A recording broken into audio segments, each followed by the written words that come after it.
Ini bukan hanya kita, dunia merayakan hari raya umat Kristen, yaitu hari raya Jumat Agung. Saudara, ibadah Jumat Agung atau perayaan Jumat Agung hari ini atau tahun ini memang tidak seperti biasa bertahun-tahun yang lalu. Perayaan Jumat Agung hari ini penuh dengan keprihatinan, ditandai dengan penuh keprihatinan oleh karena memang bukan saja Indonesia tetapi dunia sedang mengalami pandemi virus corona. Nah saudara, tentu kita sebagai orang percaya ini membuat kita semua prihatin karena dengan kondisi seperti ini kita tidak bisa beribadah bersama-sama di dalam bait Allah. Kita harus mengikuti apa yang menjadi peraturan pemerintah. Namun saya berharap ibadah di rumah pun tidak mengurangi sukacita kita, tidak mengurangi esensi dalam kita merayakan Jumat Agung pada tahun ini. Saudara yang dikasihi oleh Tuhan, tema Paskah tahun ini, tema Paskah kita tahun ini adalah kematian yang agung. Saudara, mungkin sebagian orang berpikir bahwa ketika Yesus mati di kayu salib itu merupakan bukti kekalahan yang telak bagi misi penyelamatan Tuhan Yesus Kristus. Pendapat itu salah, karena justru dengan kematiannya di kayu salib, justru dengan kematian Kristus di kayu salib, itu misi dari Allah untuk menyelamatkan manusia berhasil berjalan seperti apa yang telah ditetapkan oleh Tuhan.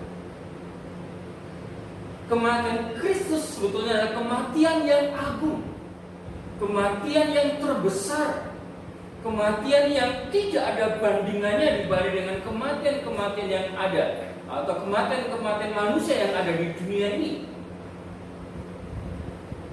Mungkin saudara masih ingat 4 tahun yang lalu Raja Thailand meninggal pada tanggal 13 Oktober 2016. Ini raja yang sangat dikasihi, yang sangat dikultuskan oleh rakyat. Sehingga negara Thailand menetapkan masa perkabungan itu selama 1 tahun. Sudah bayangkan, dan selama 30 hari tidak boleh ada pesta apapun yang dilakukan oleh rakyat Thailand. Bayangkan masa perkabungan 1 tahun. Tetapi saudara, ini bukan memang karena dia raja yang sangat dihormati, raja yang sangat disegani, raja yang memerintah cukup lama. Ini sesuatu yang tidak berlebihan dalam konteks masyarakat Thailand. Kita tidak bisa menghitung berapa jumlah biaya yang dibutuhkan untuk masa perkabungan yang seperti itu. Tetapi sekali lagi, kematian Raja Thailand adalah kematian yang biasa, bukan kematian yang agung. Karena dia mati sebagai manusia biasa. Ketika mantan Perdana Menteri Singapura Lee Kuan Yew meninggal, Singapura menetapkan masa perkabungan itu selama 1 minggu. Kita tahu Lee Kuan Yew Perdana Menteri yang sangat luar biasa, yang bisa membawa Singapura menjadi negara yang kaya, tokoh besar. Tetapi sekali lagi saudara, Lee Kuan Yew mati adalah kematian yang biasa sebagai manusia yang tidak bisa mempertahankan nyawanya. Kematiannya bukan kematian yang agung, tapi Tapi kematian Yesus Kristus adalah kematian yang agung di sepanjang sejarah, yang belum pernah ada dan tidak pernah ada lagi. Kenapa demikian? Mari kita lihat dalam kitab Roma pasal yang kelima ayat 7 sekarang.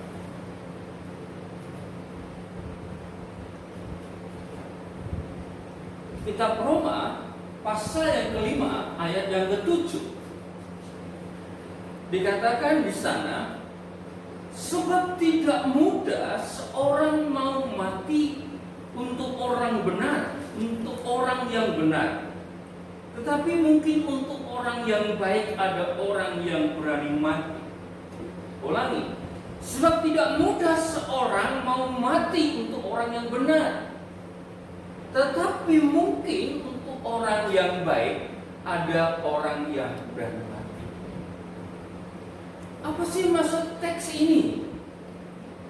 Sebenarnya Paulus sudah membandingkan kematian Tuhan Yesus dengan kematian manusia pada umumnya. Paulus memberikan sebuah pengandaian. Sebab tidak mungkin atau tidak mudah atau tidak ada sebetulnya orang yang mau mati bagi orang yang benar, bagi orang yang adil. Bukan saja jarang, tapi tidak ada. Paulus juga mau, tapi mungkin orang yang baik, orang yang telah berjasa, orang yang telah melakukan kebaikan-kebaikan bagi orang tersebut, maka orang itu mungkin bisa rela mati bagi orang yang telah berbuat baik kepadanya. Namun Paulus pun mengatakan itu pun jarang. Dengan kata sejatinya tidak ada orang yang mati bagi orang lain. Paulus menggambarkan ini sebuah perbandingan yang sangat kontras. Kenapa saya katakan ini kematian yang agung? Karena Yesus Kristus mati itu bagi orang-orang yang tidak layak, saudara. Manusia ini bukan orang yang benar. Kita semua ini bukan orang yang baik. Tetapi Yesus mau mati bagi orang-orang yang tidak benar, bagi orang-orang yang tidak adil, bagi orang-orang yang tidak baik, bagi orang-orang yang tidak bermoral. Secara hukum Allah, orang yang tidak benar, orang yang tidak adil, orang yang tidak baik itu adalah harus dibinasakan. Tapi Yesus rela mati untuk orang-orang yang demikian. Maka ini merupakan kematian yang teragung. Mari saudara, saya mengajak saudara untuk mencermati Roma pasal 5 ini, ayat yang ke-6 sampai ayat yang ke-11. Saudara nanti bisa memahami kenapa kematian Kristus itu adalah merupakan kematian teragung. Yang pertama saudara, Yesus mati ketika kita masih lemah. Perhatikan ayat 6. Karena waktu kita masih lemah, Kristus telah mati untuk kita, orang-orang durhaka, pada waktu yang ditentukan oleh Allah. Kenapa kematian Kristus adalah kematian teragung? Karena Kristus mati itu ketika saya saudara masih lemah, bukan ketika saya saudara menjadi orang yang sudah benar, bukan ketika saya saudara menjadi orang yang baik, bukan. Tapi Yesus mati di kayu salib ketika saya saudara masih lemah. Apa yang dimaksud dengan kata lemah di sini? Kata lemah di sini tidak bermaksud bahwa saudara belum sempurna. Bukan itu. Saudara sudah mengerjakan tapi masih belum lengkap. Bukan itu. Tapi pengertian masih lemah ini artinya ketika saya dan saudara sedang tidak berdaya. Ketika saudara sedang tidak berdaya, kondisi saudara yang tidak berdaya melawan dominasi dosa, kuasa dosa, saat itulah Kristus mati bagi kita.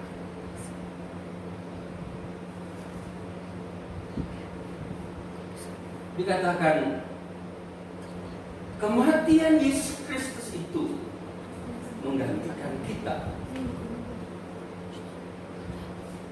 Yesus mati bukan karena memang nyawanya diambil, bukan. Kalau tadi ya pada umumnya manusia. Seperti contoh tadi kan Raja Thailand, lalu mantan Perdana Menteri Singapura, mati karena memang sudah waktunya. Nyawanya diambil oleh Tuhan, rohnya diambil oleh Tuhan. Tapi Yesus tidak. Ingat khotbah saya minggu yang lalu, Dia memberikan nyawanya bagi domba-dombanya. Ketika Yesus disalib, dalam Injil Yohanes dikatakan, Bapa, ke dalam tanganmu kuserahkan nyawaku. Kalau manusia pada umumnya kan mempertahankan nyawanya supaya tetap hidup. Tapi Yesus tidak. Justru Dia memberikan nyawanya untuk domba-dombanya, untuk orang-orang yang percaya kepada-Nya. Untuk apa? Menggantikan kita. Perhatikan di situ ada kata untuk, ya. Kristus telah mati untuk kita. Kata untuk di sini itu memiliki makna yang sangat luar biasa, dari kata huper dalam bahasa Yunani-nya. Memiliki makna bahwa Yesus mati mewakili kita. Huper mewakili kita. Yesus Kristus mati sebagai perwakilan kita. Kata huper itu yang kedua bermakna bahwa Yesus Kristus mati atas nama kita. Kematiannya itu mengatasnamakan kita. Lalu, dan ketika itu bermakna bahwa Yesus mati di tempat kita. Saudara yang dikasihi oleh Tuhan, jadi sejatinya adalah yang harus terkutuk di kayu salib, yang harus tergantung di kayu salib itu adalah saya dan saudara semua. Tetapi Yesus mati mengatasnamakan kita, mewakili kita, dan di tempat kita.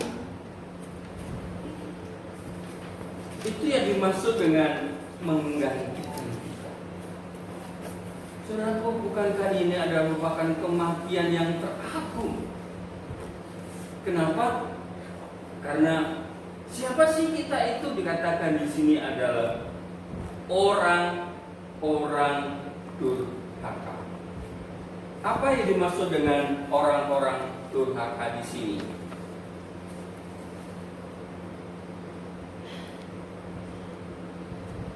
Orang-orang durhaka di sini adalah yang dimaksud adalah orang-orang fasik, pemberontak, yang tidak taat kepada Allah. Saudara, ini kematian yang teragung. Mestinya yang namanya pemberontak, orang fasik, orang durhaka itu harus dihukum. Tetapi Yesus mati menggantikan. Berarti itu apa? Kematian yang agung. Kematian Yesus Kristus ini merupakan satu-satunya cara penebusan. Apakah tidak ada cara lain? Tidak ada. Karena dikatakan pada waktu yang ditentukan oleh Allah. Memang Yesus Kristus datang ke dunia tujuan untuk mati di kayu salib. Waktunya sudah ditentukan oleh Allah. Dalam kitab Galatia dikatakan ketika genap waktunya. Ini berbicara tentang Kematian Yesus Kristus adalah satu-satunya cara, satu-satunya jalan untuk menebus dosa saya dan saudara. Bukankah ini adalah merupakan kematian yang teragung? Sebab di luar Yesus tidak ada penebusan. Di luar Yesus tidak ada penebusan. Orang tidak bisa membayar apapun untuk menyelamatkan diri, hanya melalui kematian Kristus di kayu salib. Orang Mesir punya tradisi, keyakinan tradisi bahwa orang itu bisa masuk surga kalau dia membawa persembahan emas dan perak yang nanti ditimbang. Jadi ada timbangan gitu, sebelahnya itu bulu angsa, lalu sebelahnya lagi itu adalah apa yang dibawa orang mati. Kalau dia bawa emas, otomatis berat. Kalau itu dia masuk surga. Tapi kalau dia tidak bawa apa-apa, dia lebih berat bulu angsa, maka dia masuk neraka. Itu legenda Mesir. Berikutnya lalu berubah lagi, orang masuk surga karena kebaikannya, karena kesalehan. Sudah, dalam iman Kristen bukan begitu. Satu-satunya adalah melalui kematian Yesus Kristus. Kenapa kematian Kristus adalah kematian yang teragung? Yang pertama tadi, dia mati ketika kita masih lemah. Lalu yang kedua, saudara, Yesus mati ketika kita masih berdosa. Ketika ayat 8 dan 9. Akan tetapi Allah menunjukkan kasih-Nya kepada kita oleh karena Kristus telah mati untuk kita ketika kita masih berdosa. Lebih-lebih karena kita sekarang telah dibenarkan oleh darah-Nya, kita pasti akan diselamatkan dari murka Allah. Kematian Kristus adalah kematian teragung oleh karena kematiannya ketika kita masih berdosa. Artinya apa, saudara? Yesus mati bukan ketika kita ini menjadi orang yang suci, bukan. Tapi ketika masih dalam kondisi orang berdosa. Kata berdosa di sini kata harmatia, meleset dari sasaran, meleset dari apa yang dikehendaki oleh Allah. Artinya apa? Kita menjadi orang yang menyimpang. Dan yang membahagiakan bagi kita semua adalah kematian Yesus Kristus itu menunjukkan bukti dari kasih Allah. Tetapi Allah menunjukkan kasih-Nya kepada kita oleh karena Kristus telah mati untuk kita. Justru kematiannya di kayu salib itulah wujud, itu adalah bukti dari kasih Allah yang tidak terbantahkan. Dan bagi saya ini merupakan puncak dari kasih Allah kepada manusia, yaitu kematian Kristus di kayu salib. Kenapa kematian Kristus merupakan puncak dari kasih Allah? Sebab di kayu salib itu apa yang menjadi persoalan utama manusia diselesaikan, yaitu pengampunan dosa. Itu kasih yang terbesar, kasih yang teragung yang tidak pernah ada di dunia, bahkan sebelum maupun sesudah. Sungguh itulah kematian Kristus di kayu salib.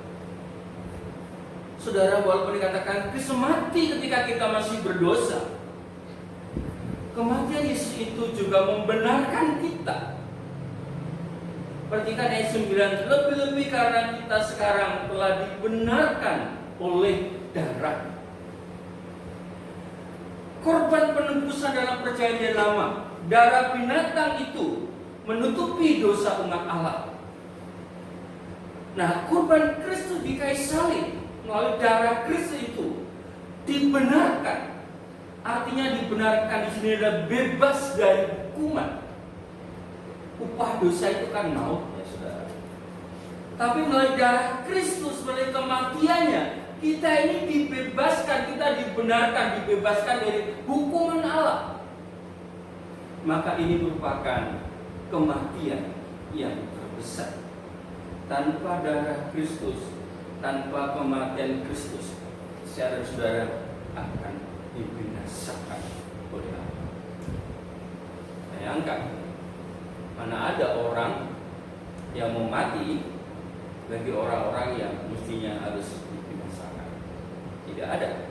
Itulah sebabnya kematian Kristus adalah kematian yang terbesar. Maka tidak salah kalau kemudian kematiannya itu diperingati sebagai Jumat Agung, karena memang dia meninggal pada hari Jumat. Lalu yang ketiga, saudara, kenapa kematian Kristus adalah kematian yang teragung? Karena kematian Kristus itu bukan saja Kristus mati ketika kita masih lemah, bukan saja ketika kita masih berdosa, tetapi yang ketiga adalah ketika kita masih seteru Allah. Istilah seteru di sini artinya adalah musuh Allah. Saudara bayangkan, mana ada orang yang mati bagi musuh? Yang ada itu justru adalah balas dendam. Tapi Yesus rela mati bagi musuh-musuhnya. Perhatikan ayat 10 dan 11. Sebab jikalau kita ketika masih seteru diperdamaikan dengan Allah oleh kematian anaknya, lebih-lebih kita yang sekarang telah diperdamaikan pasti akan diselamatkan oleh hidupnya.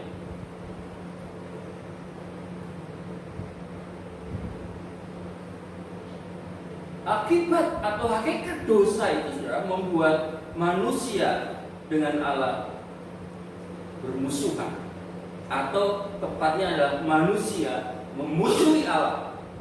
Manusia mengambil posisi sebagai musuh Allah. Itu disebut dengan seteru. Tetapi melalui kematiannya, Yesus telah memperdamaikan itu. Jadi perseteruan itu telah dihapus. Perseteruan itu telah ditiadakan. Terus mereka sudah membaca pada ayat di atasnya, ayat 1 misalnya, kita boleh jalan masuk ke dalam hadirat Allah. Karena apa? Sudah diperdamaikan, tidak ada lagi pemisah atau pembatas. Ketika dalam Injil dikatakan ketika Yesus mati di kayu salib, maka tabir di bait Allah itu terbelah. Tidak ada lagi pembatas, tidak ada lagi perseteruan, tidak ada lagi permusuhan. Sekarang setiap orang percaya boleh masuk ke dalam hadirat Allah. Karena kita hakikatnya adalah imam-imam yang melayani Allah. Saudaraku yang dikasihi Tuhan, bukankah ini adalah merupakan kematian yang teragung? Seharusnya kita ini adalah orang-orang yang patut dibinasakan karena orang yang memusuhi Allah. Kita ini melawan Allah. Tapi justru itu Kristus mau mati menggantikan kita.